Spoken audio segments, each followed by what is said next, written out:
I am the big tank. On the battlefield of life, nothing's harder than a tank. Yeah, have you ever met a man, heart's full of love, bigger than a tank? Big tank. He served in a few wars, he's a veteran that stands for a cause. For the best interviews and news, just keep it glued to the tank. I am the tank, big tank. Tank Talk. Tank. Big Tank Talk. Tank.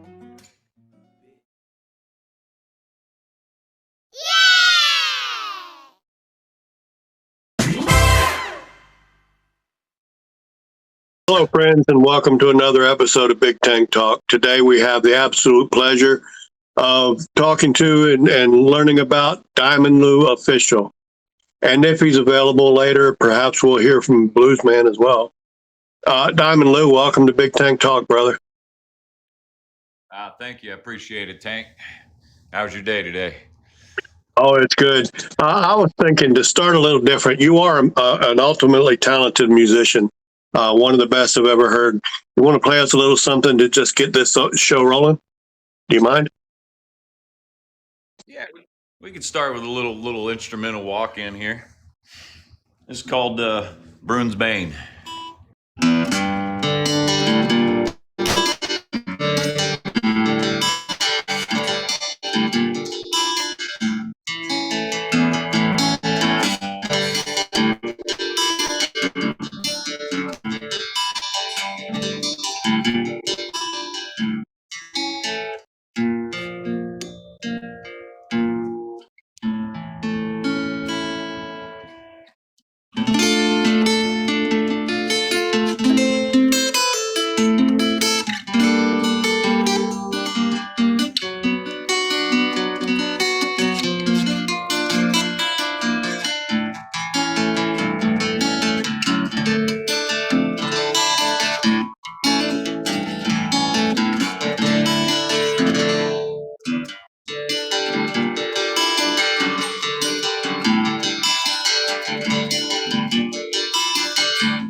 That's enough.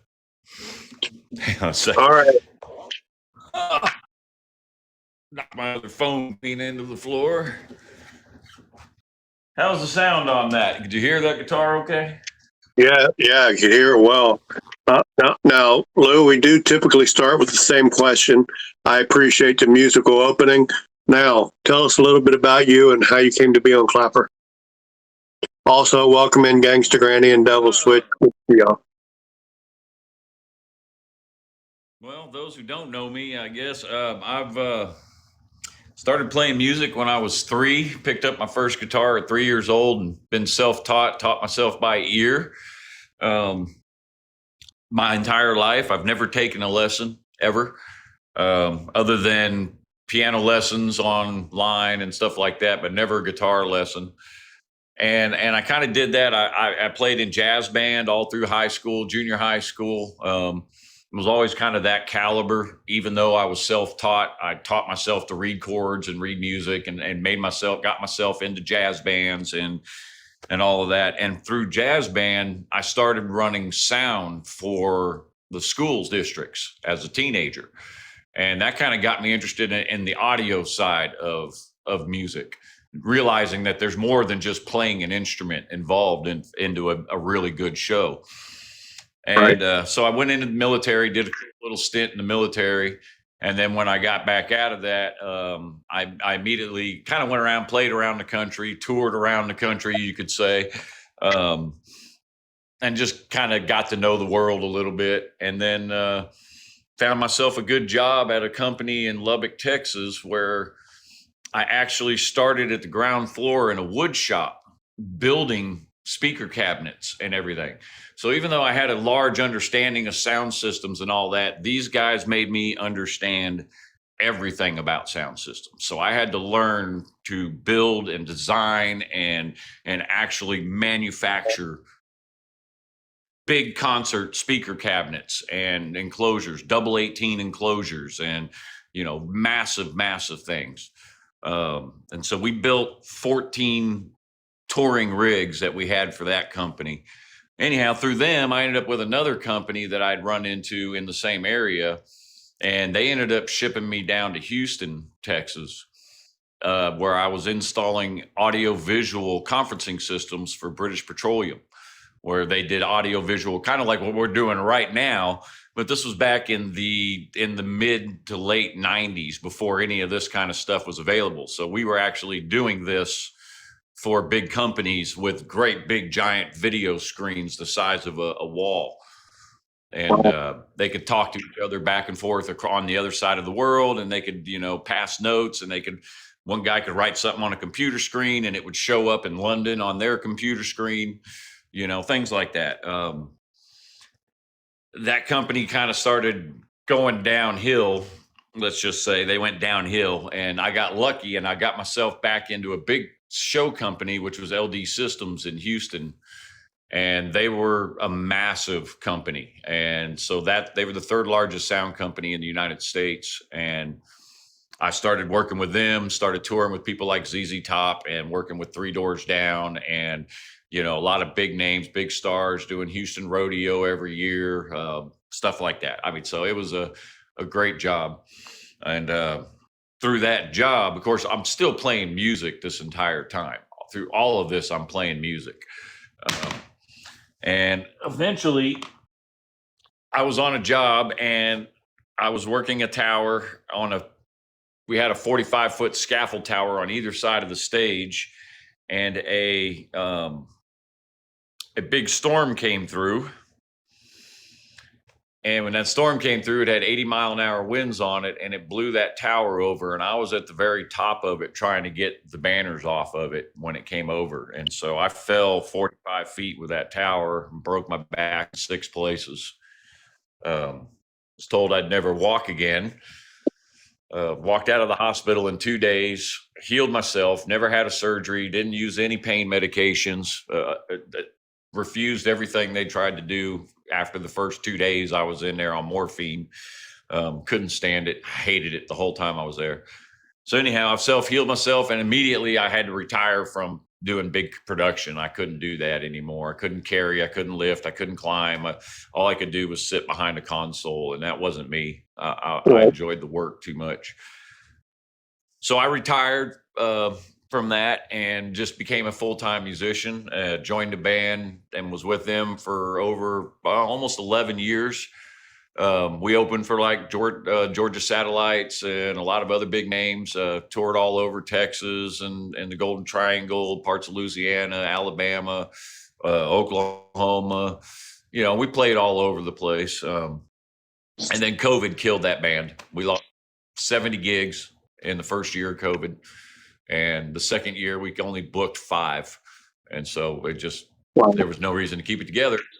So I moved to my family's ancestral home in Shreveport, Louisiana, which is where I'm at now. I'm sitting in front of my 150-year-old fireplace in our 150-year-old house. And Very nice. And all of that brought me to Clapper because I quit doing live music. So after a whole career of being live, all the other places I'm finding, all I could do is put up videos, and I'm just not a video guy. I'm a live guy. I'm a live performer. I've always done live stuff. I'm just not the kind of guy who likes to make videos and stick up videos.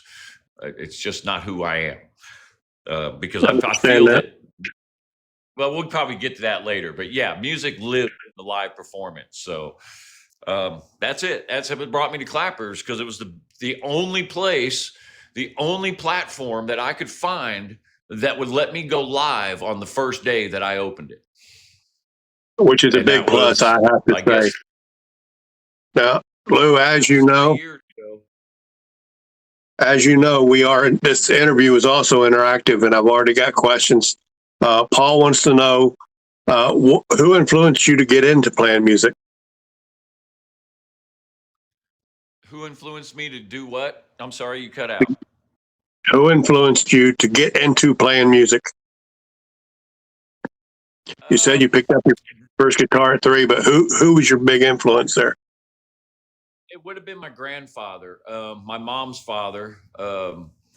He played a 4-string plectrum guitar, which is tuned. It's an acoustic guitar, but it's tuned like a banjo. And they kind of went out of style probably around 1927. But he played it his whole life. He never went to any other, but he could play 6-string and a lot of others. And he actually played guitar at the 1925 World's Fair in Chicago, Illinois, and was offered to go to Hollywood and start doing music with Roy Rogers. One of his bandmates was Smiley Burnett, who ended up staying with Roy Rogers his entire career. And but Gramps said no, and he went back to Louisiana and went to college and played football, and then got married, became a Studebaker salesman, did the family thing instead. So he was my inspiration, and it was his guitar that I first picked up. Stevie Wonder was playing on the radio. You Are the Sunshine of My Life. I remember the day. And I actually went over and pulled his guitar out of the case. He'd been playing, and it got set down, and they turned on the radio. And I picked it up and started playing with the song. I wasn't just, thumping 3-year-old thumping. I was literally playing on one string and playing the melody of the song with the song. And so they immediately recognized that I had an ear and it needed to be developed. So Absolutely amazing. That's an amazing story. Val, Gangsta Granny asks, what's your favorite piece of guitar music to play?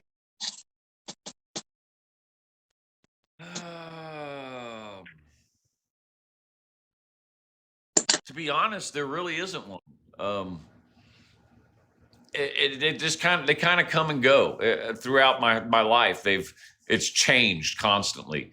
And so my favorite piece to play is usually whatever I play as soon as I pick up the guitar for that period. So like right now, it's usually some E minor blues. I tend to go straight to the blues patterns these days.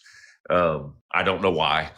Back in the day, it would have been probably the one I just played at the intro here, some Rush. I would have usually picked it up and gone straight into some Rush because it's a very eclectic music, and it really warms up the fingers and the mind and puts everything together, because you got to really be on point with their music.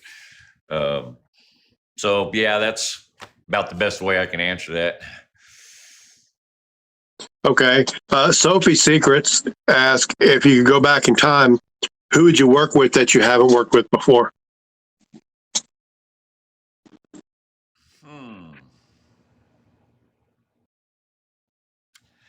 I'd love to work with Jimmy Page.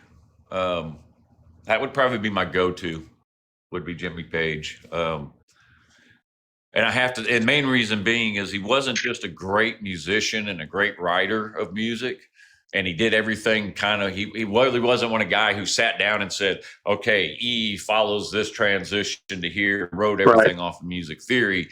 Just kind of played from his heart. Whatever came into his mind that day, he took it and worked with it. And he would even do that live on stage. But the other thing where he was amazing is he was a great engineer.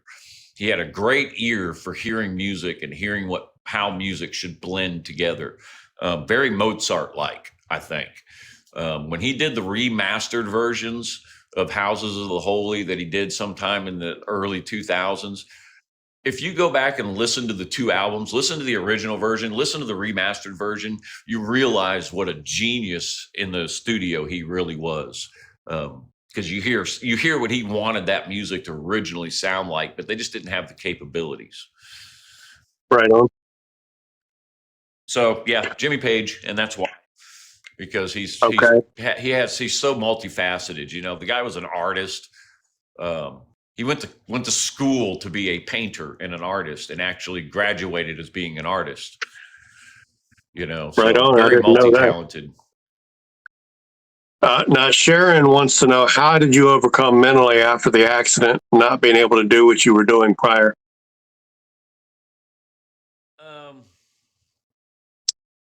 I haven't. 22 years later, I haven't. It comes and goes in bouts and spurts. I have massive depression because of it, and from music too. The loss of the music. I don't get to play out anymore. That's a big loss of it. Just that when you play on stage, the adrenaline and the endorphin rush that we get as musicians is 10 times better than what y'all get out there in the audience. So think of how you feel in the audience and the way you get pumped up, and multiply it times 10. And that's what we got on stage, and when that's gone, it just really eats at you. It eats at you daily. So Yeah, I can imagine. That's now you mentioned that not being able. Go ahead. you mentioned the song you played to open us with was a Rush song. I'm a diehard Rush fan, and I've heard you play many Rush songs. How long did it take you to learn to play Rush music, and have you ever met the band? Okay, so the first part of the question is, how long did it take me to what? To learn how to play Rush music. Okay. That's really interesting. That's actually going to be a great little story. I'll try to keep it somewhat brief. When I was 15, 16, I had an English teacher that came in as like a substitute, but ended up staying for the rest of the year. And she was female, and she'd always wanted to learn to play guitar, but she just wasn't very good at it. But she had a beautiful custom-made Schecter guitar worth about $5,000 in the 80s, in the early 80s. So very expensive guitar. This wouldn't even 80s. This would have been late 70s. Sorry. So very expensive guitar. And anyhow, so I didn't really play a lot of rock and roll then. I only knew a couple of rock songs. I was a jazz guitarist, so I knew jazz, but I could play the shit out of the jazz. So I had a guy who actually wanted me to learn Fly By Night and Bastille Day for a garage band that he had. So I sat down and started to learn them. So he kind of showed me the chords to Fly By Night the very first time, D chord, D6 or D7, blah, blah, blah, ran me through the chords. And so I learned to play the song the way he taught me. And I started teaching her how to play this song. That was one of the songs she wanted to learn. So a couple of weeks later, I just learned it. I mean, as soon as he taught me the song, it was a piece of cake for me. They were easy, simple chords. And so I started teaching her how to play the song. Well, a month later, they came to San Francisco to play at the Cow Palace in Oakland, just across the bay in Oakland. So she got tickets backstage because she went to school with Alex and Getty. She went to high school with them. So she knew from teenage days. So they were friends. So she got us backstage and actually took me with her back. That was how she paid me for the lessons I gave her. She took me backstage, and I got to meet the entire band. And I even got to meet Neil, although he didn't stay more than about 10 seconds. He said hello and went out the room, which is just Neil. I don't think he's ever met anybody. So, but then she started telling Alex and Getty, about our whole little, how we met and how we were together. And this is so funny. So Alex says, well, play something. So he grabs one of his little green room guitars and hands it over to me. And I started playing Fly By Night. And I didn't get the chord before he goes, no. And grabs his, so here, let me give you a quick example. I got one handy. So what I was playing was,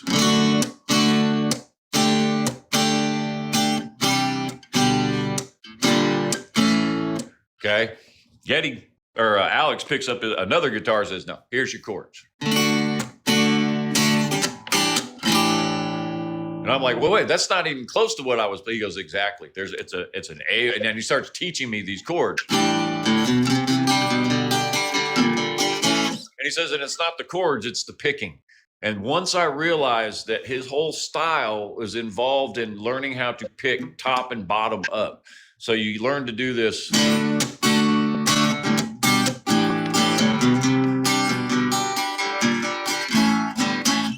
Once you learn to pick that up, it became easy. At that point, I got home and I plugged in Rush 2112 and I sat down and played with the entire song. And from that point on, it's been in my head. So I could, at that point, listen to any of their songs and pretty much sit down and play them because I had a total understanding of his process. I completely got out of the process. So it takes me minutes to learn one of their songs. And I've been a Rush fan. I've been a Rush fan since the mid '70s. That's really impressive to me. Not being a musician, it boggles the mind. I would think it would take me forever to learn, but we'll get to that later. When you see the video interviews of them on YouTube and stuff, that's them. That's really who they are. They are not pretending. They're not putting on us just like today with me. That's who we are. Guys like that, there's no time to play games. You don't have to be a star, you just be yourself. So, right. So Sophie Secret asks, okay, what are the other members of Crosstown Renegades doing now? Let's see. The lead guy, Jerry Manalini, he got married, and for about a year or so, he worked with his wife, who was a lawyer. He went to work with her in the office, but then they shut the office down. In that period, she started learning how to sing. She took vocal lessons and harmonica lessons, and they started a duo, and they're actually out traveling the entire country right now. Or they were actually, they had some back issues. So I think they had some surgeries and they're laid up for a little bit, but they've been touring as a duet, as a couple duet, just kind of touring, and she sings and plays harmonica and he sings, plays guitar, and they're having a great time. Drummers and bass players, the bass player, I'm not really sure. Our last bass player, I'm not sure exactly where he's at now. We keep in touch on occasion. I see him on YouTube sometimes, but he just he was a teacher, so he's probably still teaching. Yeah, he was a music teacher at a high school in Beaumont area. And our drummer actually lives in Louisiana also. I actually talked to him a few weeks back. He's playing with about 3 different bands now. He's actually become a music drum whore, and he's probably one of the most sought after, paid for, hired gun drummers in the state of Louisiana now. So, which is really good because he was kind of a novice when he came with us. A little short backstory there. About 5 years in, about 3 years in, it was closer to 5, 4 years, 4.5 years. Our drummer, who had been with us forever, and our bass player, the bass player first got cancer, something up high, gallbladder, something in his lung. It spread in his lungs, and he died like a week later. So he had some pain, went to the doctor. A week later, he passed away from cancer. So we kind of went on a hunt for new bass players, and we went through like 25 bass players over the next 7 years.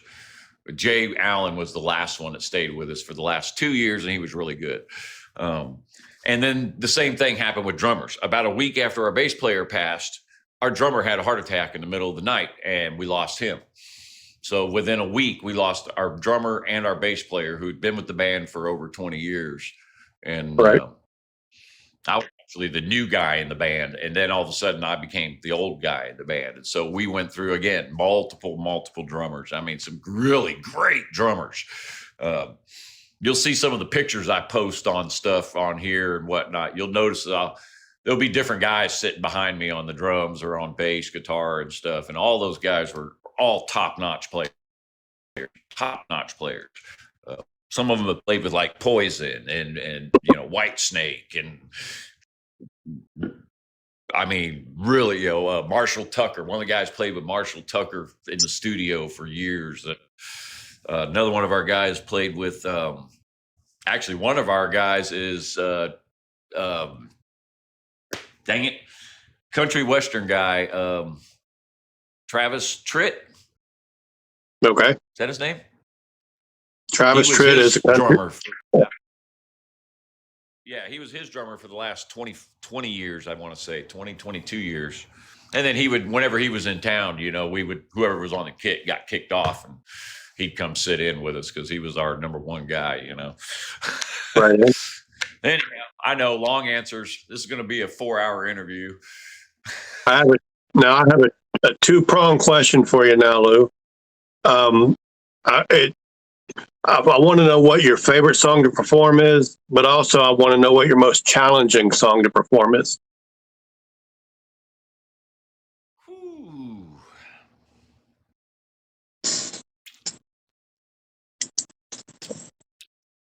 Wow.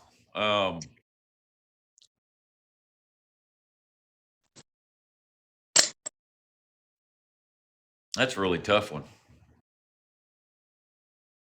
They're all my favorite. Probably, if you're including vocals and everything, man,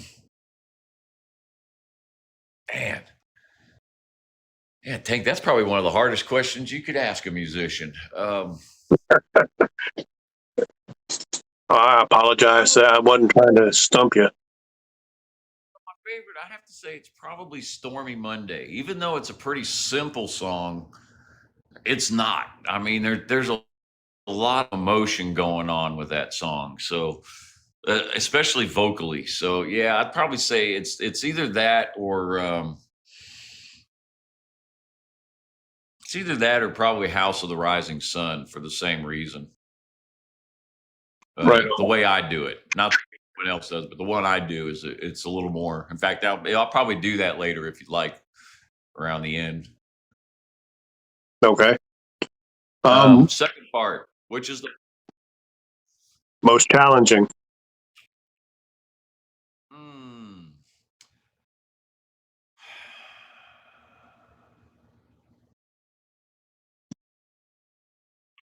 Probably the most challenging song I play is Jacob's Ladder by Rush. That's a tough. It's got a lot of intonation and a lot of very subtle guitar work in it that is very hard. It's very difficult to get. So and then it's the song's all over the place. So yeah, that's probably it. Say that one. All right. Now here's a question. Maybe you've not had this question before. If you could go back and offer a bit of advice to your 18-year-old self, look, Bugs just put it up there too. To your 18-year-old self, what advice would you give yourself? Great minds think alike, Bugs. Shut the fuck up. That's it. Nothing else. Just shut the fuck up and listen, man. That's it. Best advice I could give my 18-year-old self. And I learned it by the time I was about 19 in the military. It didn't take but about a year and a half in the Army before I learned to shut the fuck up and listen. I get that. Being military myself, that's one of the best lessons you can learn. Shut the hell up. Listen to what you're being told. You learn a lot more if you listen than if you're running your mouth. I agree. As a musician. And you find that things just go a whole lot easier. Absolutely. Now, do you have a favorite guitar? As in, like, if I could have anything in the world, or a favorite of what I own? Of the ones you own, do you have one that's your favorite to play or favorite just to own? Absolutely. The ESP that you'll see on probably most of my videos. Got a nice little sunburst on it. It's an LTD ESP, cheap guitar, really cheap guitar. I bought it secondhand for $325, I want to say, with a trade in of a piece of junk, and then I threw $800 at it for electronics and custom made nut and stuff like that. And so basically, I took a $300 kind of cheap made in Korea guitar but it was made in an earlier time, so it's still made. I would say it's a 91 or a 92. So it's still got that good heavy wood. It's kind of still in that style of the 90s Les Pauls that are really heavy, solid. And then I just wired it up to make it sound like I want it to. And I like it so much because it's versatile. I can make it sound like a Les Paul. I can make it sound like a Telecaster. I can make it sound like a Stratocaster just by pushing some knobs, pulling some buttons, making a few little turns. Absolutely. Yeah. Welcome in, Rooster. That's it. And okay. Its name is Elspeth. It is named Elspeth, awesome. As in like from the Led Zeppelin type Elspeth kind of thing. Absolutely. Well, I now own a guitar. I now own a guitar with it that has a name, courtesy of our good friend Ronan. He gifted me his guitar he named Snow White that he wrote one of his earlier songs on. So I can learn. Awesome. Go ahead. Yeah, I'm still shopping amps. And I intend to get an amp in the near future and start practicing and playing. Don't be surprised if I hit you up, though, because I am teachable. Anytime. All righty. Anytime. You're teachable. All right. Sophie Secret says, as a musician loving blues, which blues artist inspired you the most?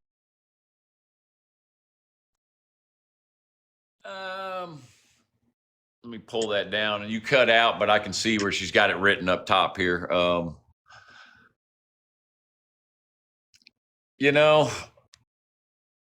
That's a really tough question there too, Sophie, because blues guitar is a lot deeper than people give it credit for. So when you hear blues guitar, or most people hear blues guitar, they think of the traditionals, Buddy Guy, or he's a drummer, but you know what I mean? Albert King and BB King, John Lee Hooker.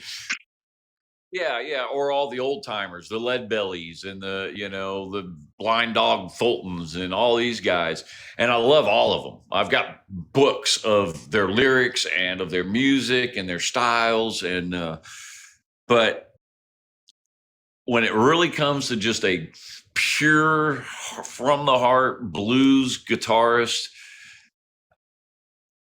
it's a guy you may not have ever heard of.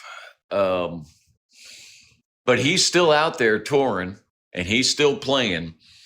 And I think he outplays Stevie Ray Vaughan any day of the week. And they were playing next door to each other when Stevie Ray got found and picked up out of Austin. And his name is Chris Duarte.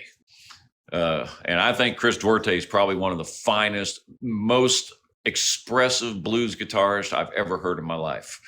And he can do it in the old school fashion, from Lead Belly to the BB King up to the Jimi Hendrix to Jimmy Page, because that's what I kind of was getting at. Is Jimmy Page is a great blues guitarist. He just never got the credit for, but most of their music is blues. Most of Jimi Hendrix music was blues, right? Until later on. So, and then it was jazz blues.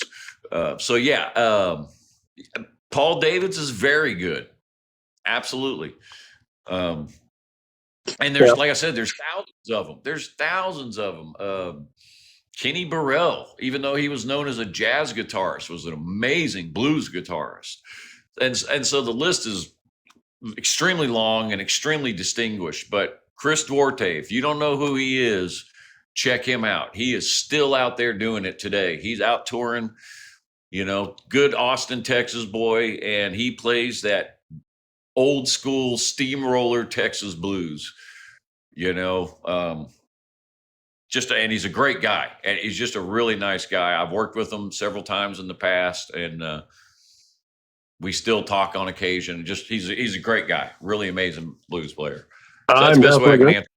I will definitely look him up. Now, Lou, as you know, when I do these interviews, I like to throw a few Clapper specific questions in, because Clapper is the platform we're on. I'm just going to ask you two questions, and I just want you to be honest. Whether you don't, just be honest is all. The first one, you're going to like this one. Your least favorite thing about Clapper?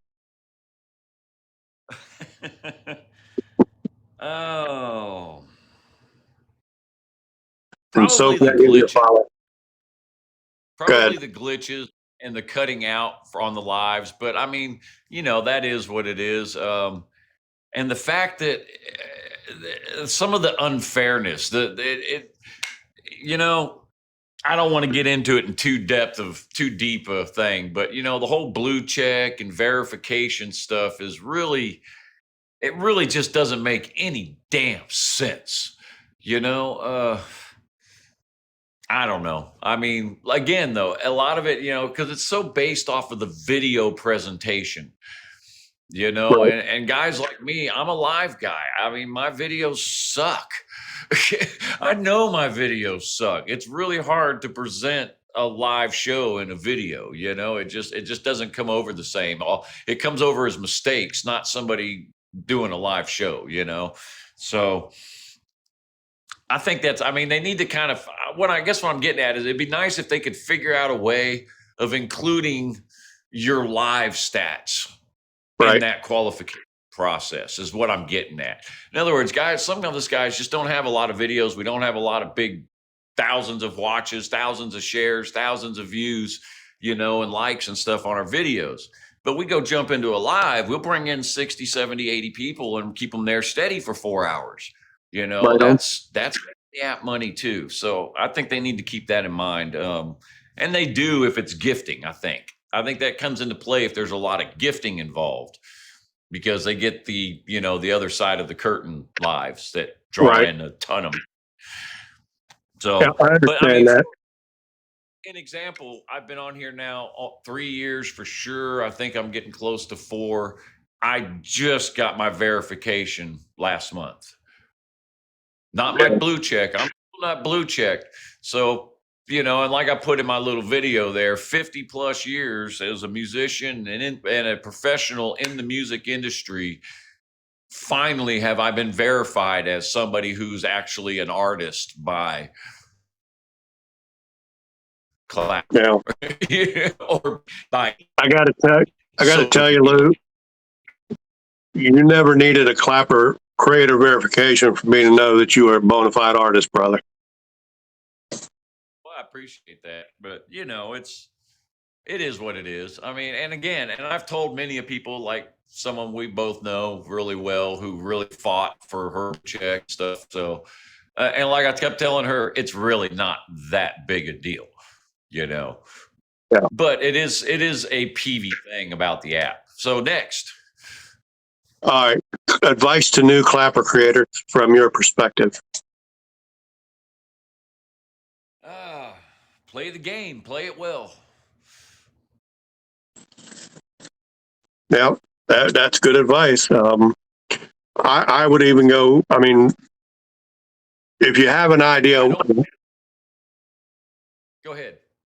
I would say if you have an idea of what your niche is when you come in here, what it is you want to accomplish, if you have a better idea of that coming in, then you can get yourself into a good rhythm, for want of a better way of putting it, and understand this is an app whose focus is video presentation.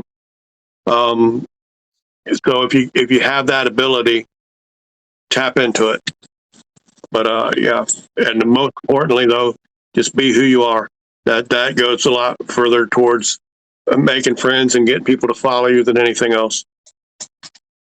It does at times, unless you're slightly abrasive, that can kind of people away too. It depends on the people. Some people kind of get to know that your abrasiveness isn't actually being abrasive. It's just your dry sense of humor. Luckily, I've got a good friend like Bluesman who heartily understands my dry sense of humor. You know, I couldn't even post half the stuff on that I sent him in text messages. You know what I'm saying? You know, I understand. poor guy. Now, I have to tell you, Lou, I never even picked up a guitar to try to learn until after I was 60. But it's something I've always loved. I've always enjoyed people that can do it and do it well. And you're among the best I've ever heard. So you've been one of my favorite people since I found you on here. Well, man, I appreciate hearing that. I mean, yeah, you were one of the first people that actually came into my live and actually started communicating with me. And yeah, you're right. That's true. And you've pretty much been there, true and blue. Ever since, man, ever since. And a lot of it's me. I pop in and out, you know, I get my depression states and I might not be on the app for 3 weeks or a month or even more sometimes. So, I mean, I can't blame anybody for that but myself. So, well, you got to take care. You got to do what's best for you first, Lou, and that's understandable. Welcome in, Cassandra. It's good to see you. Lou, as you've been progressing through your musical life, what's the best advice you were ever given?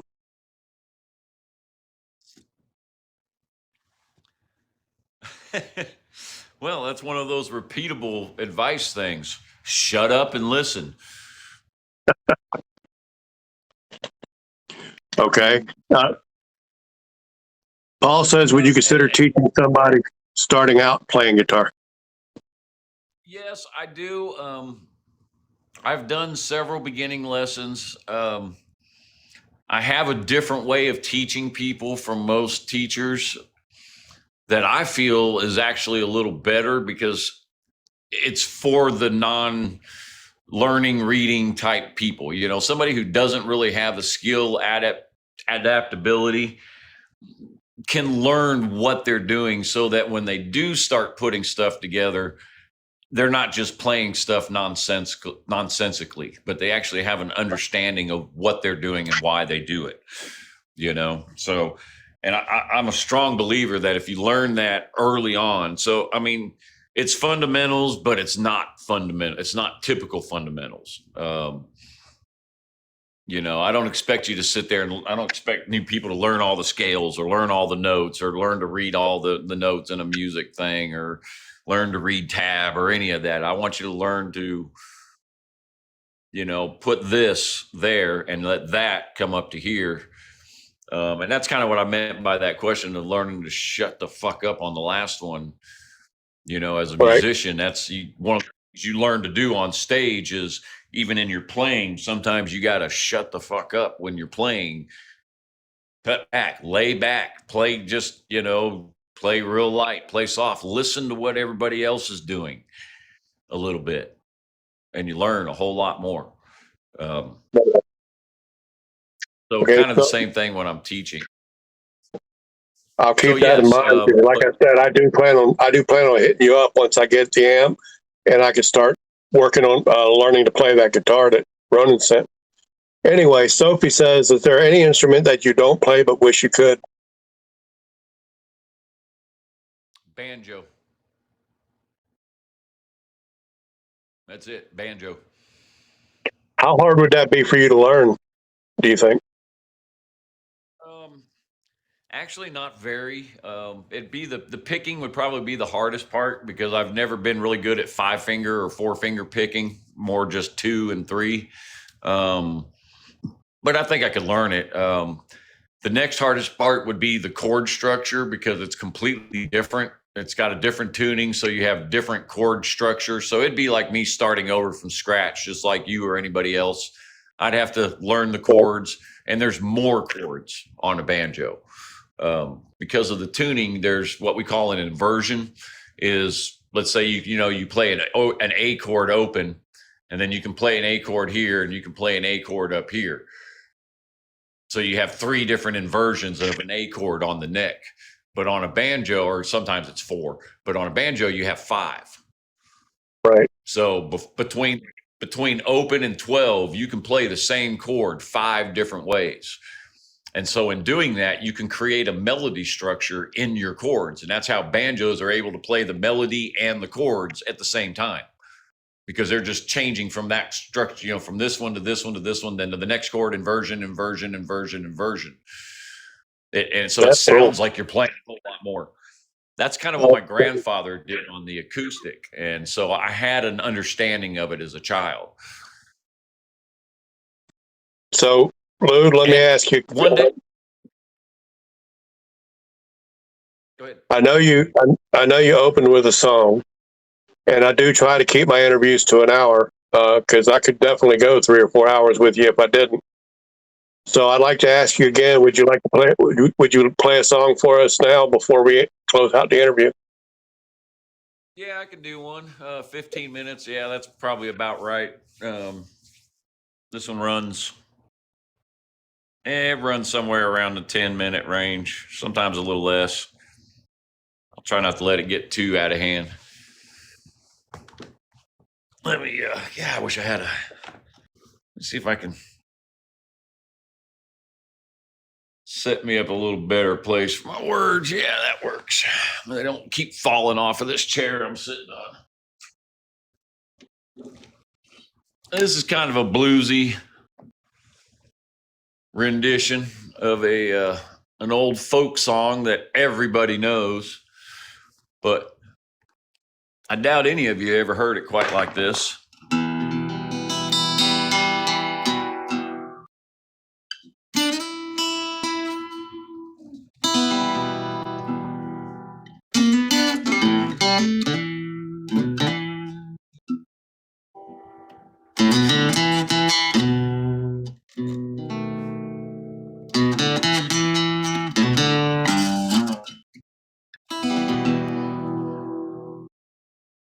There is a house in New Orleans.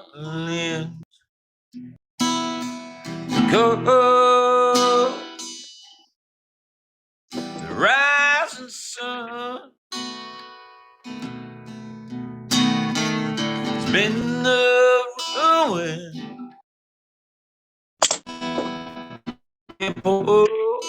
So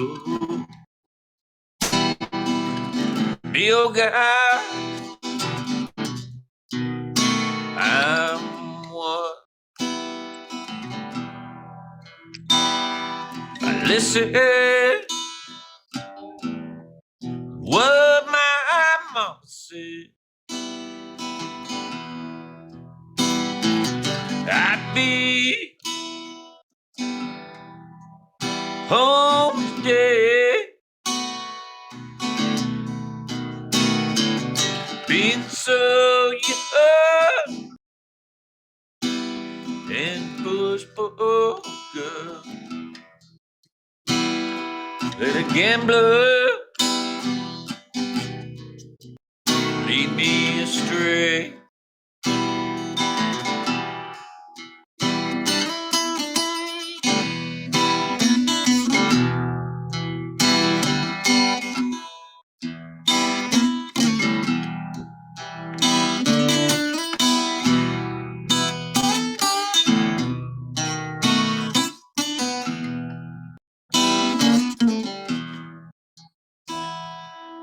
Mother,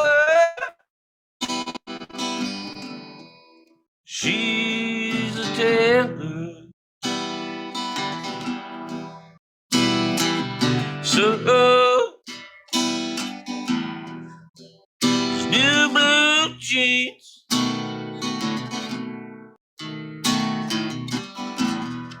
sweetheart, he's a drunkard little guy.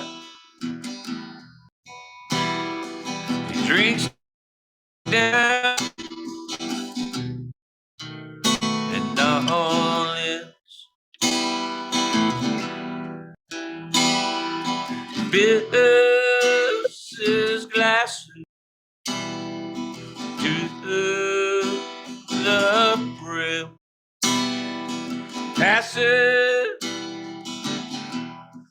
all around.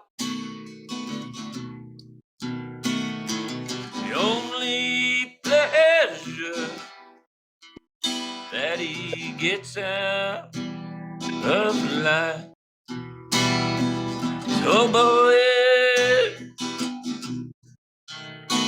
from town to town.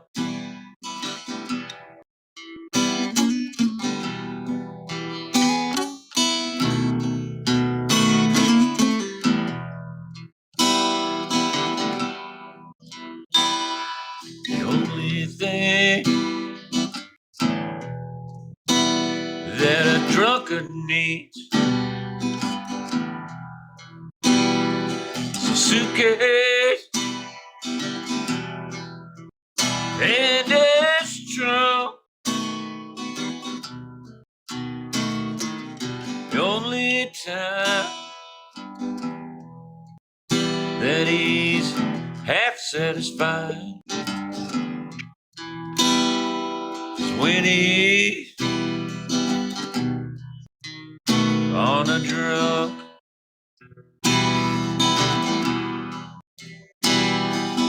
Go and tell baby sister never do what I've done. Shut that house down in New Orleans, girl, that they call the rising sun.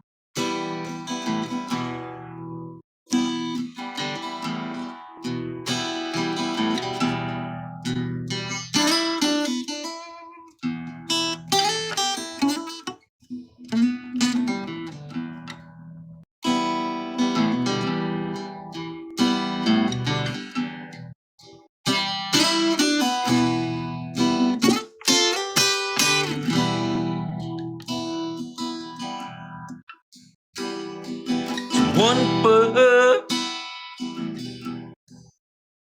on the platform, one foot is on the train, going back to New Orleans, girl, where my ball in my chain. Life's almost over. Race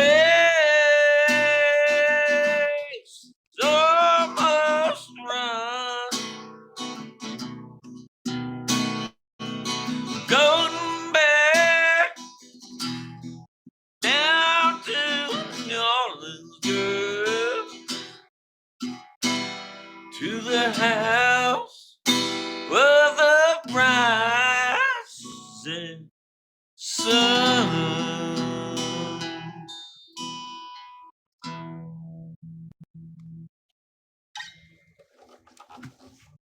That was phenomenal, Lou. Really, really love that. Thank you, sir. And you're right. It's not like other people do it, but that's one of the things I love about when you play a song, you make it yours. And I'm sure other artists don't mind if you're playing their song, but you're playing it your way. You know, like I love the way you do it. Woody Guthrie don't mind. He died a long, long time ago. Well, yeah. I'm just saying, like, I love the way you do Tennessee Whiskey. Although I know that I can't remember the guy's name that had the hit with it, but it wasn't his song originally either. So, Oh, that's true. Yeah, you're right. Yeah, that guy. yeah. I don't remember his name either. Right. let me take a minute and announce that next week on July 6th, Sunday, 3:00 p.m., I will be interviewing. It's Chris Stapleton. Thank you, Bugs, because that was going to bug me. I will be interviewing Iante Morrow. She is a phenomenal lady. She's an entrepreneur. She's all about wellness, particularly for women. Which, being a woman, that would be makes sense for that to be her focus. I'm really looking forward to that. I like bringing some of the best people I found on Clapper and bringing them in to present them to Clapper. For example, this young man right here. All All I'm right. saying is be here next week. Be square. Be here. Yeah, if you can be here next week, it's always appreciated. Just like I'm sure Lou appreciates y'all being here this week as I interview him. One of the things that I've started doing that I wish I had started a lot earlier, but I didn't, Lou, and I'm going to go ahead and jump to that right now, is I'm offering my interview guests an opportunity to do a shout out for whoever or whatever they want to do it for. So right now, I'd like to give you that opportunity, and then I want to do one behind it. Well, my biggest two shout outs. Number one is I want to say congratulations on a big live to Val and Ted on their marriage, which is just awesome. I think that was probably the event of the month for Clapper. Whether they believe it or not, I believe it. I also want to shout out Blues Man, the Canadian freak who's down in the islands sunning and funning on the beach, who didn't come up here and hang out with us, the dirty dog. But don't worry, I'll be giving him some fun text messages later. I'll send him all kinds of dirty, nasty beach pictures or something.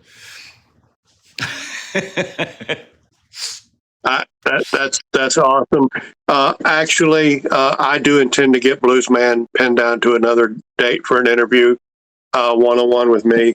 I think it worked out well because, it allowed you to be able to just dwell into your answers a little more than making them too brief, which I really do appreciate. And it was, to be fair, you definitely deserve to have a one-on-one interview. And it doesn't mean I won't or don't want to interview you two together at some time in the future. Well, I think he's still planning.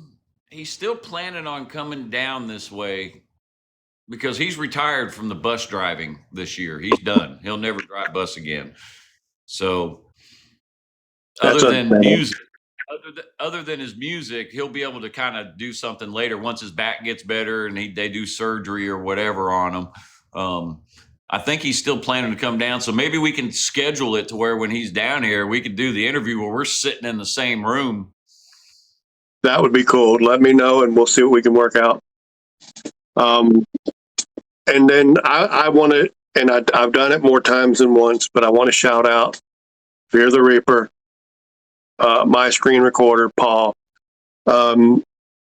He is the one that makes it possible for me to keep my YouTube channel alive and well with fresh content, because he screen records these interviews so that I can do my little edits to them and then put them on YouTube. And I couldn't do it without him. So, Paul, I do appreciate you. And I also want to shout out you, Diamond Lou. You are one of my favorite musicians on the planet, not just on Clapper.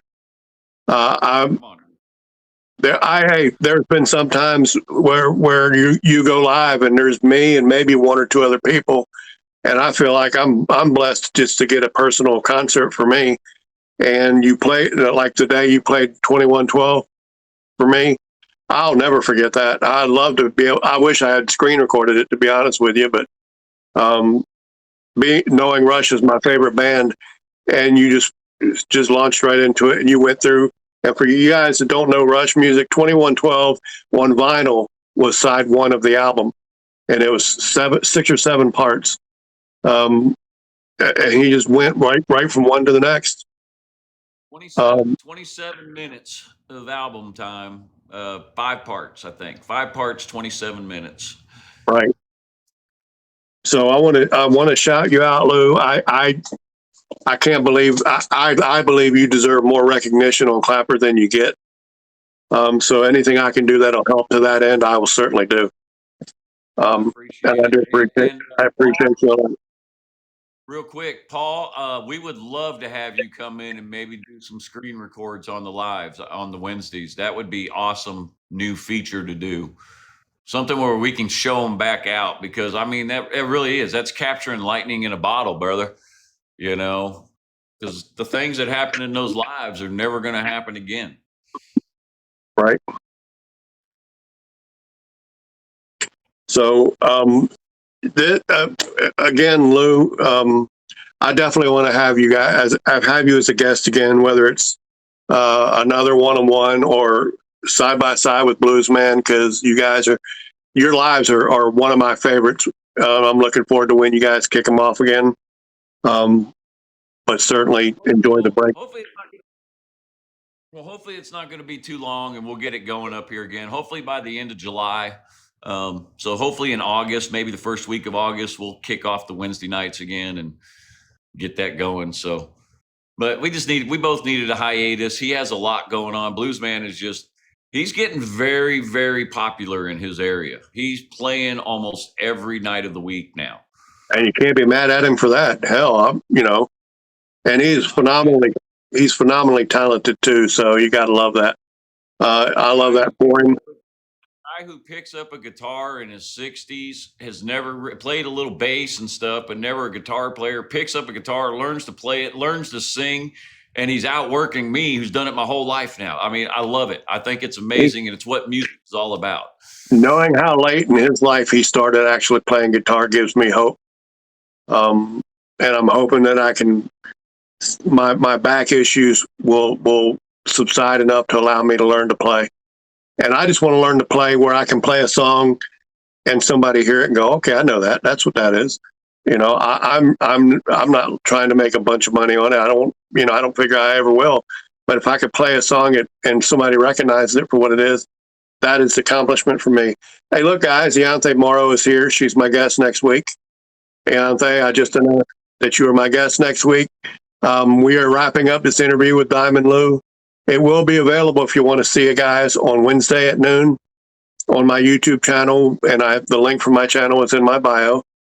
I encourage you, if you don't already subscribe, to go to my YouTube channel and subscribe, because most weeks I do interview someone new, which means every Wednesday following I have a new video up. And sometime, and I believe it's the second to the last week in August, I am going to be the guest being interviewed. And Dirty's Midget, which is One Dirty Carpenter's wife, will be the guest interviewing me. So that'll be fun. So if you guys have questions you want to ask me, that'll be the one to come to, because this interview, even with her as the host asking questions, it's still interactive. So we still encourage everyone attending to ask questions, much as the folks have done today. And I want to bring to a fact that I was in the audience on the last interview that somebody did of you. We're not going to mention who, but you know who. But the last interview that was done of you, and it was a great time. We had a blast in the audience. So if y'all better be there, because it's going to be a good one. And don't forget next week. Ian, I gave you a follow. Ian, I gave you a follow, girl. And with that, guys, I'm going to bring this one to a close. Lou, I really do appreciate you taking the time to be here and let me ask you questions, brother. And believe me, it could have gone 2, 3, 4 hours, no problem. But I try to keep them to an hour to be consistent from week to week. But I do appreciate you, brother. Yeah, I appreciate you back, Tank. And like I said, you got my text now. So when you're ready to do something, let me know. Right on. And with that, guys, y'all have a wonderful rest of your Sunday. And I'll see you guys around Clapper.